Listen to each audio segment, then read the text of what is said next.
పాకిస్తాన్‌కి dual use technology ఇవ్వడానికి China ముందుకొచ్చింది.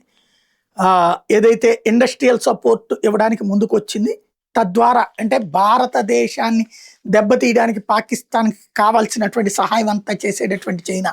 కొంతమంది ప్రిడిక్షన్ ప్రకారం కూడా వచ్చే ఏడాది చైనా భారత్‌కి నేరుగా హెచ్చరిక జారీ చేస్తూ యుద్ధ హెచ్చరిక జారీ చేస్తే ఆ సందర్భంలో రష్యా చైనాకి మద్దతుగా నిలబడుతుంది.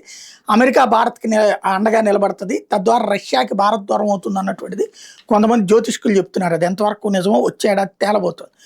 అందులో తొలి అంకం ప్రారంభమైందేమో. ఇప్పుడు చైనా తాజాగా ఏదైతే భారత్‌కి అదే పాకిస్తాన్‌కి భారత్‌కి వ్యతిరేకంగా ఇస్తున్నటువంటి టెక్నాలజీని గురించి భారత ప్రభుత్వం ఇది తప్పు, మీరు కావాలని ఉద్రిక్తతలను రెచ్చగొడుతున్నారు, పాకిస్తాన్‌కి మీరు ఇస్తున్నది తప్పు అని చెప్తే పాకిస్తాన్ మాకు అత్యంత మిత్రదేశం కాబట్టి మేము వాళ్ళకి సాయం చేస్తాం అని చెప్పింది చైనా.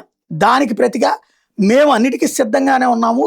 ఇక్కడ ఎయిర్ సావర్నిటీ లాంటి విషయాల్లో ఏదైతే ఈ ప్రాంతంలో ఉద్రిక్తతలు సృష్టించాలనే ప్రయత్నాల్ని మేము ఆపగలము, మా సార్వభౌమాధికారానికి దెబ్బతీసేటటువంటి ప్రయత్నాల్ని వదిలిపెట్టే ప్రసక్తి లేదంటూ భారత ప్రభుత్వం తేల్చి చెప్పింది.